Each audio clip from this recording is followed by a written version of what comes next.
Praise the lord. నీ సన్నిధి అనే కార్యక్రమానికి మీ అందరికీ ఆహ్వానమండి. ప్రతి వారము 30 నిమిషాలతో గురువారము మీ ముందుంటున్నానండి. దేవాది దేవుడు మనతో చాలా చక్కగా మాట్లాడుతూ ఉంటున్నారు.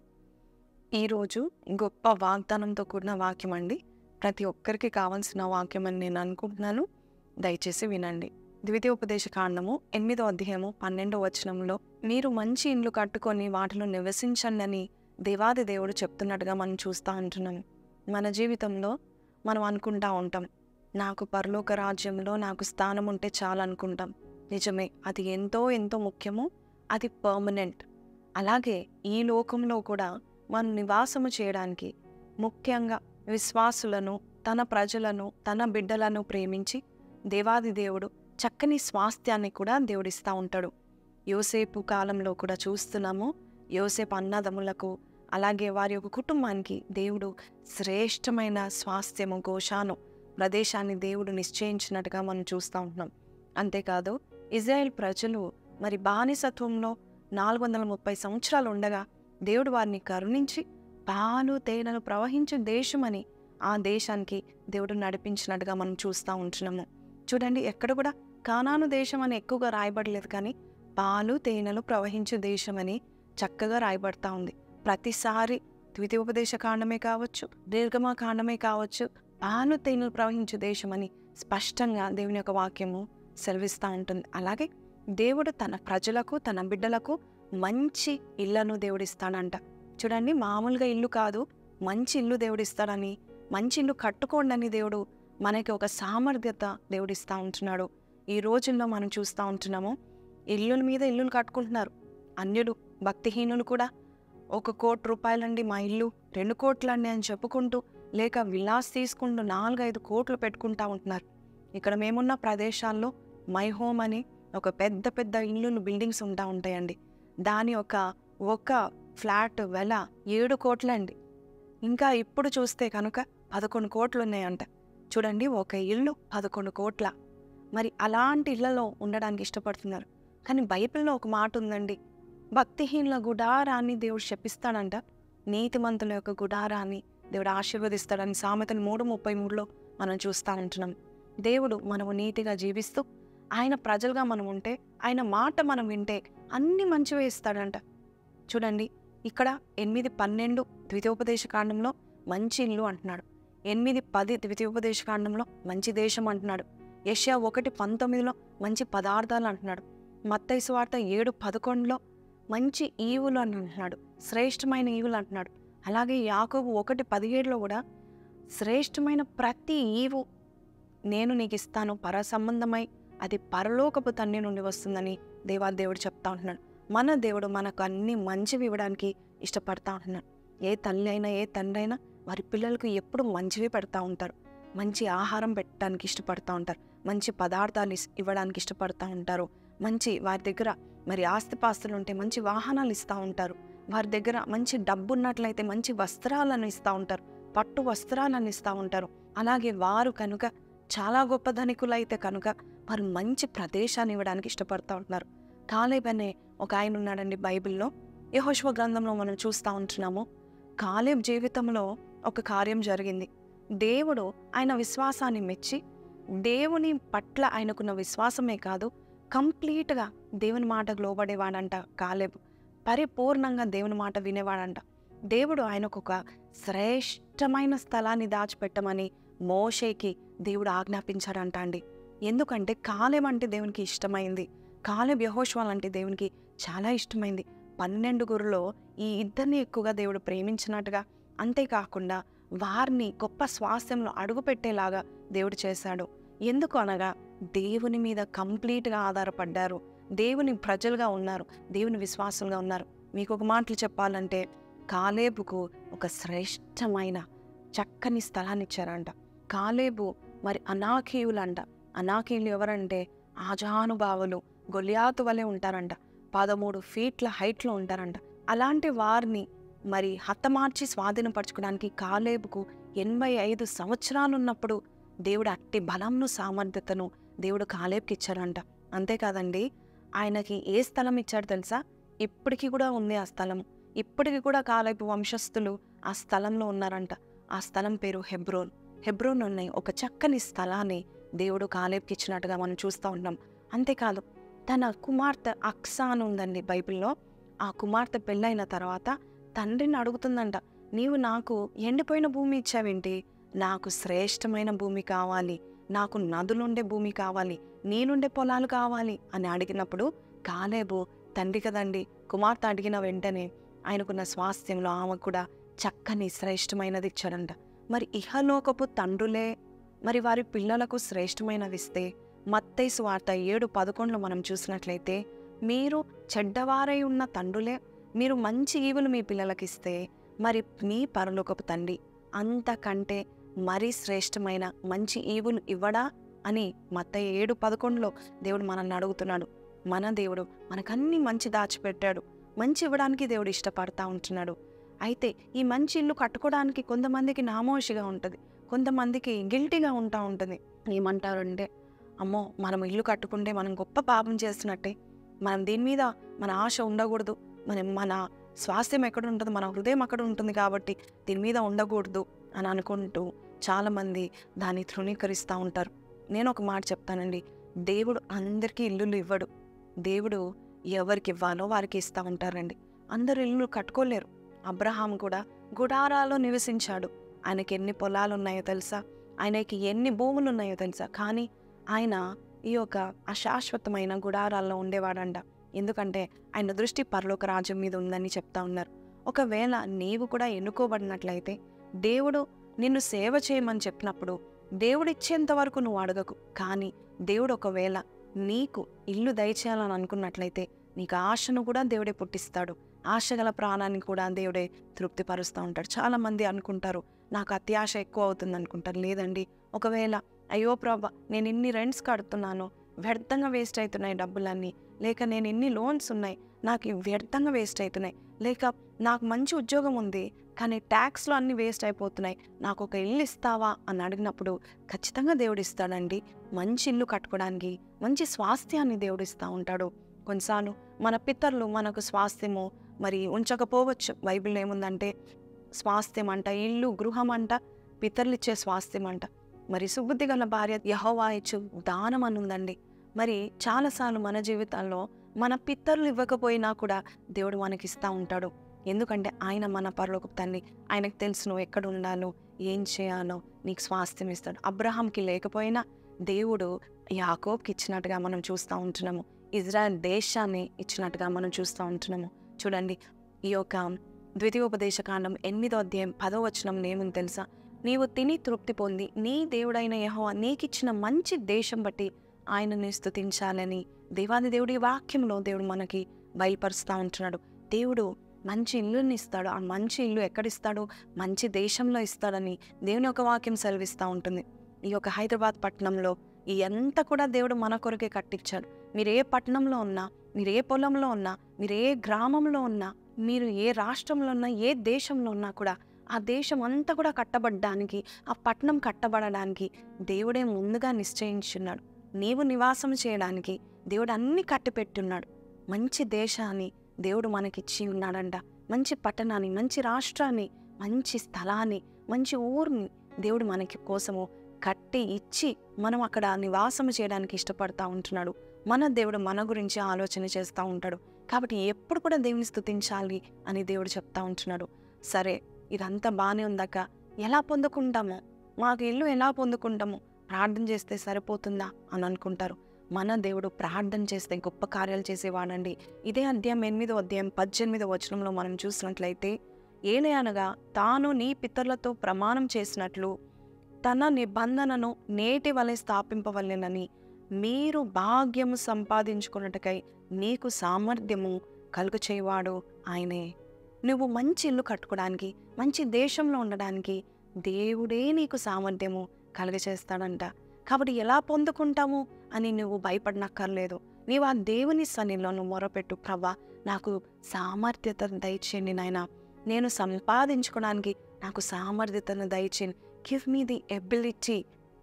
The ability lord my father to earn good income అని నువ్వు ప్రార్థన చేసినట్లయితే సామర్థ్యత ఆయన కలుగచేస్తాడు. ఇల్లు కట్టుకోవడానికి సామర్థ్యత ఆయన కలుగచేస్తూ ఉంటాడు. ఒక చక్కని పాట మనం పాడుకుంటూ ఉంటాము. ఒక భక్తుడు ఎంత చక్కగా రాశాడు, నాదంటూ ఈ లోకాన ఏమీ లేదయ్యా, ఒకవేళ ఉందంటే అది నీవిచ్చిందే అని ఎంత చక్కగా రాశాడు.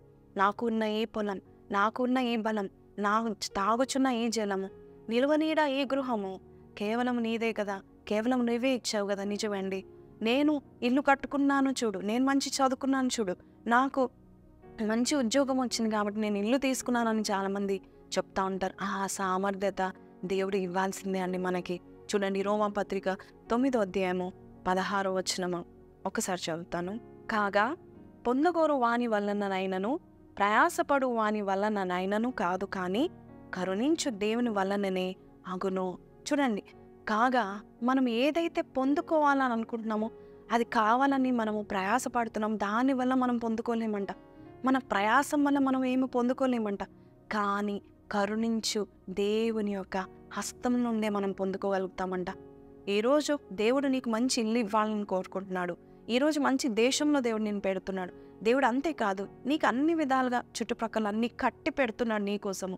ఒక పట్టణం కట్టబడిందంటే, ఒక పట్టణం చక్కగా డెవలప్ అయిందంటే, ఒక నాగరికతలో ఉందన్నట్లయితే ఆ పట్టణంలో మనం నివసిస్తే ఎంత హాయి, ఎంత సంతోషం, అన్నీ మనకు కావాల్సినవన్నీ ఆ పట్టణంలో ఉన్నాయంటే.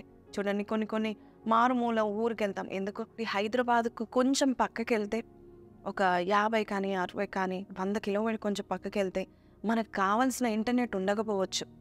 ఎక్కడైతే చక్కగా కట్టబడిందో అక్కడ దేవుడు నేను ఉంచుతున్నాడు. మరి ఇదంతా ఎవరి వల్ల జరుగుతుంది? మా ప్రయాసం అండి అనకూడదండి. మన ప్రయాసము విఫలమవుతుంది.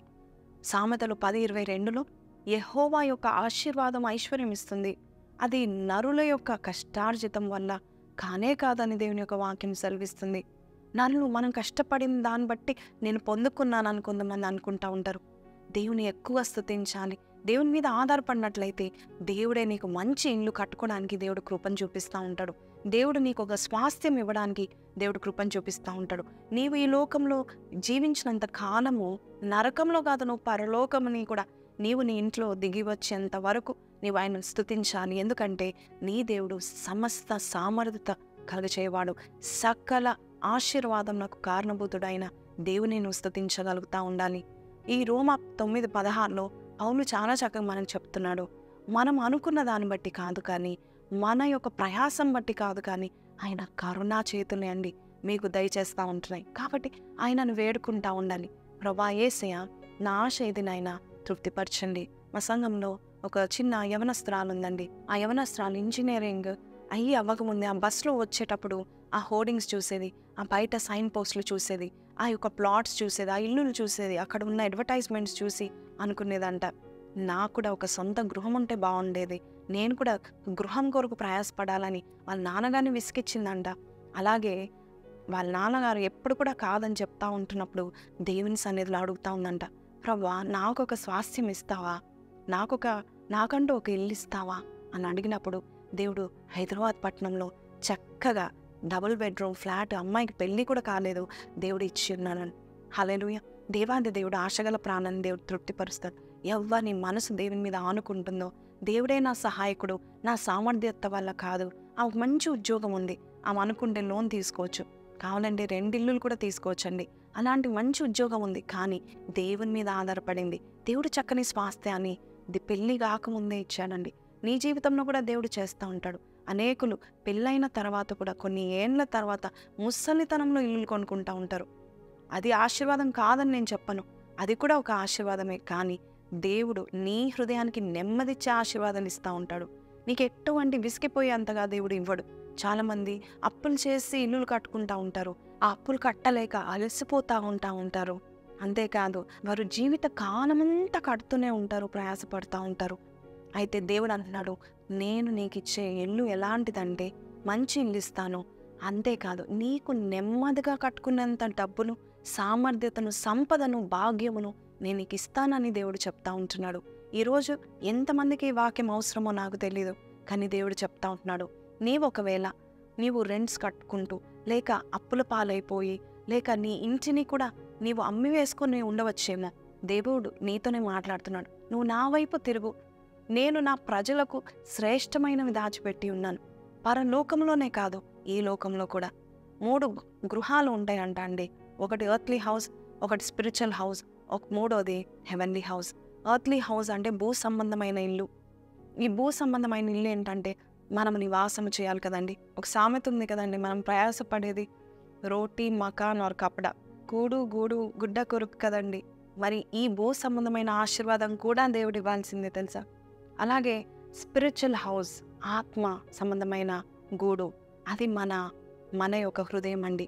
దేవుడు నివాసం చేసేది. ఎఫెసీ 2:22 ఒక చక్కని మాట ఉంది. ఈ యొక్క మనమైతే ఇల్లులు కట్టుకొని మనం ఆ ఇల్లులో నివాసం చేయాలనుకుంటాము. మరి దేవుడు ఎక్కడ నివాసం చేయాలనుకుంటాడు తెలుసా?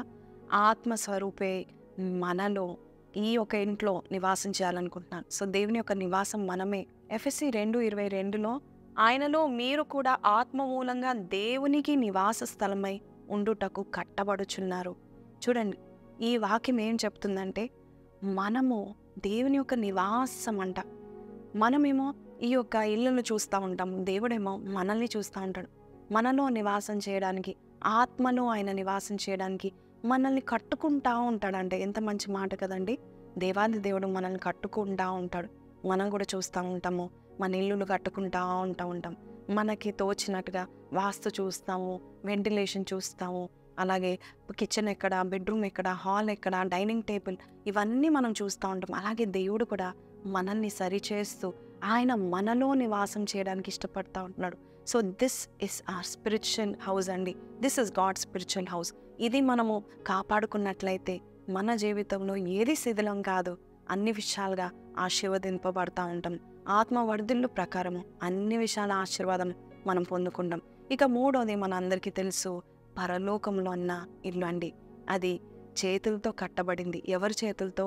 యేసు ప్రభు చేతులతో కట్టబడిన ఇల్లు అండి. ఆ యొక్క పరలోకంలో ఆ స్వాస్థ్యము పొందుకుట ఎంత గొప్ప భాగ్యమో అండి. That is a permanent place అండి. అది ఎంతో శాశ్వతమైన యుగ యుగాల వరకు ఉండే ఇల్లు అండి. అక్కడ చిమట కానీ, చెదలు కానీ, తుప్పు కానీ పట్టని ఇల్లు. ఆ గృహం కొరకు మనము ప్రయాసపడాలని దేవాది దేవుడు చెప్తా ఉంటున్నాడు. నేను ఒకటే మాట చెప్తాను, మీ యొక్క నివాస స్థలం విషయంలో దేవుని మీద ఆధారపడండి. దేవుడు మీకు మంచి ఇల్లు ఇస్తాడు. కానీ మీరు మాత్రము పరలోక ఇల్లు కొరకు ప్రయాసపడాలి. పరిశుద్ధమైన ఆ ఇంటి కొరకు ప్రయాసపడాలి. యేసయ్య చేతులతో కట్టబడుతున్న ఆ బంగారు ఇల్లు కొరకు మనం ప్రయాసపడాలి. దేవుడు మామూలుగా కట్టడు, ఆయన కట్టుతే నిరంతరం నిలబడతా ఉంటుంది. హల్లెలూయా. దేవుడు ఏ రోజు నీ జీవితాన్ని కట్టబోచున్నాడు. నీ జీవితం ద్వారా దేవుడు నీలో ఉండి నీలో నివాసం చేసి నీ ఇంటినేంటి, నీ యొక్క ఆత్మీయ స్థితిని ఏంటి, అలాగే పరలోక నిర్మాణం ఏంటి, సమస్తం ఆయనే చూసుకుంటాడు. ఈ 3 కూడా ఆయనే కట్టాలి. సమస్తము ఆయనే కట్టాలి. హెబ్రీ పత్రిక 3:3-6 వరకు మనం చూసినట్లయితే, ప్రతి ఇల్లు ఎవడైనా ఒకని చేత కట్టపడును, అయితే సమస్తమును కట్టువాడు దేవుడే. సమస్తమును కట్టువాడు దేవుడే. సమస్త విధములైన ఘనమైనవి కట్టువాడు దేవుడే. అలాగే హెబ్రీ 3:6 మనమే ఆయన ఇల్లు అని దేవాది దేవుడు చెప్తా ఉంటున్నాడు. ఈరోజు నీ యొక్క శరీరాన్ని, నీ దేహాన్ని దేవునికి అప్పగించు. నీ ఇంట్లో, నీ శరీరంలో ఆయన నివాసం చేయడానికి, ఆత్మ మూలంగా నివాసం చేయడానికి ఆయన ఇష్టపడతా ఉంటున్నాడు. ఈరోజు నీ ఇంటిని, అంటే నీ శరీరాన్ని, నీ దేహాన్ని దేవునికి అప్పగించినట్లయితే, నీ ఆత్మను దేవునికి అప్పగించినట్లయితే నీలో ఉండి సమస్తము ఆయనే కట్టుతూ ఉంటాడు. నీకు ఇల్లు కావాలన్నా, నీ పరలోకపు ఇల్లు కావాలన్నా, లేక ఈ లోకపు భూ సంబంధమైనవి నీకు కావాలన్నా, ఆత్మీయ సంబంధమైన ప్రతి ఒక్క ఆశీర్వాదం నువ్వు పొందుకోవాలన్నా ఆయన మాత్రమే కట్టగలుగుతాడు. కాబట్టి సమస్తము కట్టేవారికి ఇవ్వండి. హీఈస్ ఎ మాస్టర్ బిల్డర్ అంటారండి. మన దేవుడు మాస్టర్ బిల్డర్. ఈ యొక్క భూమి యొక్క పునాదులు వేసిన దేవుడు అండి. సమస్తం ఆయన కట్టుతే ఆశీర్వాదకరంగా ఉంటుంది. మనం కట్టుకుంటే చూడండి, భూమి శపించబడిందంట. మనం కట్టుకున్న ఇల్లు శపింపబడిన ఆ భూమి లోపల ఉన్న ఖనిజాలతో కట్టుకుంటాం. అందుకే మన ఇంటిని మనం ప్రతిష్ఠ చేసుకుంటూ ఉంటాం. ఎందుకంటే ఆ శపింపబడిన ఆ పదార్థాలు మన జీవితంలో పనిచేయకుండా మనము మన ఇంటిని ప్రతిష్ఠ చేసుకుంటాం. ప్రతిష్ఠ అనగా పవిత్రపరచుకుంటూ ఉంటాం. ప్రార్థన ద్వారా, కృతజ్ఞతాస్తుతుల ద్వారా ఈరోజు దేవుడు నీతోనే మాట్లాడుతూ ఉంటున్నాడు. నిన్ను నేను ప్రతిష్ఠించుకున్నాను. నీవు నీ జీవితాన్ని నాకు ప్రతిష్ఠించినట్లయితే, నిన్ను నీవు పవిత్రపరచుకున్నట్లయితే, నేను నీలో ఉండి సమస్తమును నేను కట్టుతానని దేవాది దేవుడు చెప్తా ఉంటున్నాడు. కాబట్టి మనం ఆయన ఇల్లుగా ఉన్నామో, మనము ఫస్ట్ ప్లేస్ ఆయనకి ఇద్దాము. మన దేహంలో, మన ఆత్మలో దేవునికి స్థానం ఇద్దాము. ఆయన మనలో ఉండి సమస్తం కట్టడానికి ఆయన ఇష్టపడుతున్నారు. ఈ వాక్యము వింటున్న మీరు ఒకవేళ మీకు సందేహం రావచ్చు, నేను అడగచ్చా, ఇల్లు కట్టుకోవాలని ఆశగా ఉంది, నేను అడగచ్చా అంటే ఎందుకు అడగకూడదు? అడగండి. మీరు దేవుని బిడ్డలు కదా, అడగవచ్చు. అయితే మీరు చేయాల్సిన మొదటి పని మీ జీవితాన్ని, మీ దేహాన్ని దేవునికి సమర్పించుకోండి. ఈ దేహములో మీరేమైనా అపవిత్రమైనవి ఏమైనా ఉన్నట్లయితే తొలగించుకోండి. ఆయన ఆత్మ రూపంలో వచ్చి మీలో నివాసం చేసి మిమ్మల్ని కట్టుకున్న తర్వాత మీ కొరకు సమస్తాన్ని కట్టుకున్న దేవుణ్ణి మనం ప్రార్థిద్దాము, స్తుతిస్తాము. ఈరోజు కళ్ళు మూసుకొని విశ్వాసంతో ఏకీభవించండి. అయ్యా, మొదట నీవు నాలో ఉండండి నాయన, నాలో ఉండి సమస్తం కట్టండి ప్రవ్వా అని ప్రార్థన చేస్తే నీలో ఉండి నీ కొరకు సమస్తం కడతాడు. నీ కొరకు దేశాలనే నిర్మిస్తాడని మరి మనము కీర్తనలు 2:8 చూస్తున్నాం. నీ కొరకు దేశాలను కూడా అప్పగిస్తాడని 49 యెషయా గ్రంథంలో మనం చూస్తూ ఉంటున్నాం. ఈరోజు దేవాది దేవుడు నీలో ఉండి సమస్త కార్యాలు చేయడానికి ఇష్టపడుతున్నాడు. ఆహ్వానిస్తామా? కళ్ళు మూసుకోండి. ఈ ప్రార్థనలో తప్పనిసరిగా ఏకీభవించండి. మీరు కూడా నాతో పాటు ప్రార్థన చేయండి. పరిశుద్ధుడా, మహోన్నతుడవు తండ్రి, ఈరోజు మాతో మాట్లాడి ఉన్నావు నాయన. సమస్తము కట్టువాడవు నీవే నాయన ప్రభా. ఈరోజు నీ బిడ్డలు ఇంటి విషయంలో, నిర్మాణ విషయంలో ప్రభా తండ్రి యేసయ్య, ఏంటి ప్రభా నీవు మాకు ఇస్తావా ఆశీర్వాదం అన్నప్పుడు ఈ వాక్యం ద్వారా నువ్వు మాట్లాడిన విధానం బట్టి నీకు వందనాలు. నన్ను ప్రేమించేవాడిని నేను ఆస్తికర్తలుగా చేస్తానని చెప్పిన దేవుడవు నాయన ప్రభా.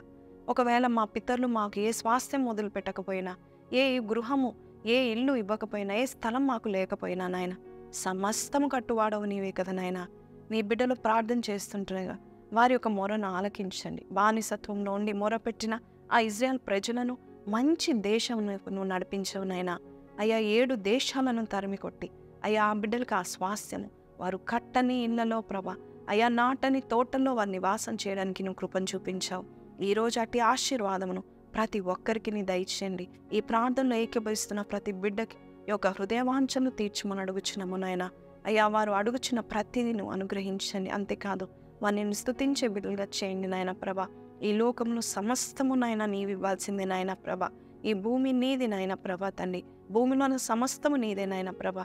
నీ బిడ్డలకి ఒక స్వాస్థ్యమును దయచేస్తారని, ఇహలోకపు అయ్యా భూ సంబంధమైన స్వాస్థ్యమే కాదు, ఆత్మ సంబంధమైన స్వాస్థ్యమే కాదు, హెవెన్లీ బ్లెస్సింగ్, హెవెన్లీ హౌస్ బిడ్డలకి దయచేయండి. పరలోక సంబంధమైన స్వాస్థ్యం కూడా మీరు అనుగ్రహించి నడిపిస్తారని నజరేయుడైన యేసు పరిశుద్ధ నామములో అడిగి వేడుకొంచున్నాం తండ్రి, ఆమేన్. సో ప్రైజ్ ది లార్డ్ అండి. చక్కటి వాక్యాన్ని మనం విని ఉన్నాం కదా. మీరు ఏ విషయంలో బాధపడకండి. ఆలస్యమైన దేవుడు ఖచ్చితంగా మీకు కావాల్సింది దేవుడు ఇస్తాడు. అయితే మీ యొక్క దృష్టి ఎప్పుడు పరలోకం మీద ఉండాలని నేను కోరుకుంటా ఉంటున్నాను. మొదటి స్థానం దేవునికి ఇవ్వండి. ఎందుకంటే యోహాను సువార్త 14లో తండ్రి ఎంట అనేకమైన నివాసములు ఉన్నాయి, నీ కొరకు నేను స్థలాన్ని సిద్ధపరచడానికి వెళ్తున్నాను, నీ కూడా ఒక నివాసం ఉంది, నేను నా చేతులతో కడతానని యేసు ప్రభు చెప్పాడు. ఆయన మాటలు నమ్మండి. దేవాది దేవుడు ఈ లోకంలో మనం అనుభవించే స్వాస్థ్యము 20 ఏళ్ళు, 30 ఏళ్ళు, 50 ఏళ్ళు, 60 ఏళ్ళు, మహా అయితే 80-90 ఏళ్ళు అనుభవిస్తామేమో. కానీ మన దేవుడు మనకిచ్చే స్వాస్థ్యము యుగ యుగముల వరకు అనుభవించేలాగా దేవుడు చేస్తాడు. కాబట్టి మొదటి స్థానము దేవుని పరలోక రాజ్యము కొరకు ఇవ్వండి. మీరు అలాగ చేసి దేవుని దీవెనలు, పర సంబంధమైనవి అలాగే ఇహలోక సంబంధమైన దీవెనలు కూడా మీరు పొందుకుంటారు. See you next week. Have a blessed day. Praise the Lord.